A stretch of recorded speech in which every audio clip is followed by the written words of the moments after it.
And now the world is watching. Agreement is hard enough in Washington, we know that. So add this to the mix.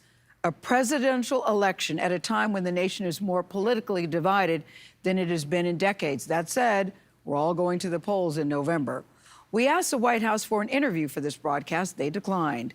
But CBS Evening News anchor Norah O'Donnell spoke with Joe Biden. He's a presumptive Democratic nominee for president. Yesterday, they met in Houston, where Biden paid his respects to George Floyd's family. Do you believe there is systemic racism in law enforcement? Absolutely. But it's not just in law enforcement, it's across the board. It's in housing, it's in education, it's in everything we do. It's real, it's genuine, it's serious.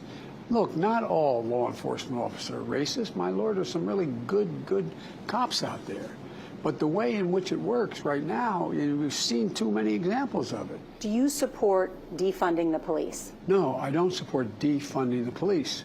I support conditioning federal aid to police based on whether or not they meet certain basic standards of decency and honorableness, and in fact are able to demonstrate they can protect the community and everybody in the community. Does it hurt Democrats' cause if there are some in your party that are saying defund the police? The president is suggesting that shows Democrats are weak in terms of law and order. The president has no credibility on anything. He lies.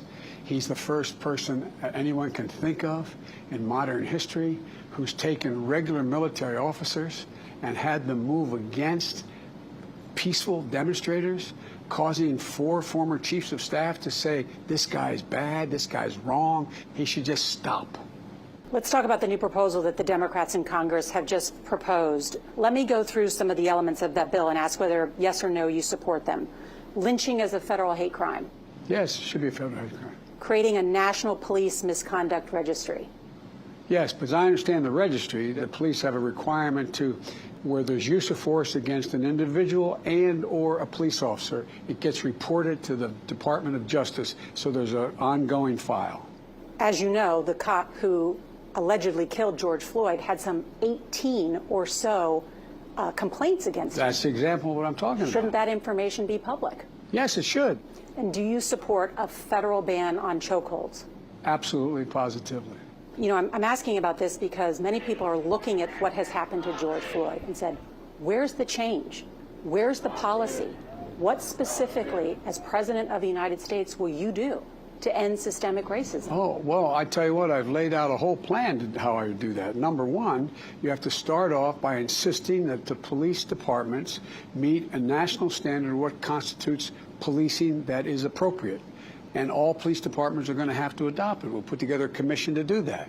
Secondly, we have to make sure that you have police officers who, in fact, when they act inappropriately, are, in fact, not only fired, but held accountable if it's a criminal offense, and be held accountable for that offense. Thirdly, we have to, in my view, change the way the entire criminal justice system functions and the prison system. It should turn into a rehabilitation system, not into just punishment. You're here in Houston to meet with George Floyd's family. What did you say to his family?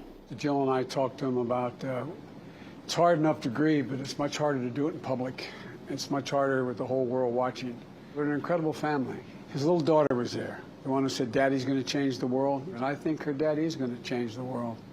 I think what's happened here is one of those great inflection points in American history, for real, in terms of civil liberties, civil rights, and just treating people with dignity. Why do you think George Floyd's death is a wake-up call for this nation? When people saw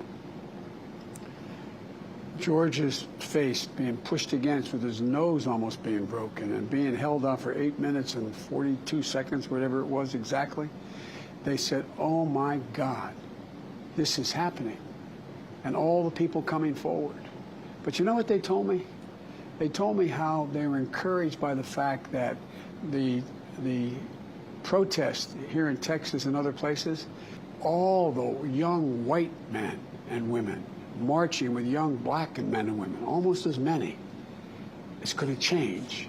There's hope. They have hope. Police brutality, not on our watch. Poor health care, no sir. Our voting system is broken. It changes when we change it. We rise up as one. We speak out for our black lives. In 2020, we show up to the polls. Your vote is your microphone. So get in the booth and turn yours up. Reclaim your vote. You dig?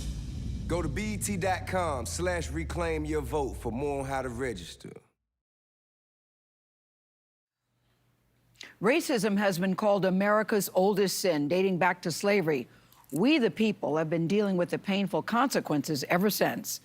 So when will justice for all become more than just words in a pledge that we all learned in elementary school? You know, I pledge allegiance to the flag. You know how it goes. When will police and the communities they serve meet as one? These challenges are not new. In 1963, at the famed March on Washington, 23-year-old organizer John Lewis galvanized the crowd. He would go on to become Congressman John Lewis. We leave you with his words tonight. They echo today. Same truth, same frustrations, and the same hope for America. We thank you for watching. Good night. I'll see you tomorrow morning. We do not want our freedom gradually, but we want to be free now. We are tired of being beaten by policemen. And then you holler, be patient.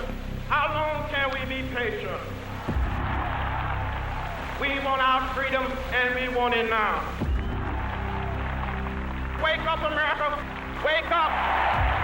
But we cannot stop, and we will not be patient.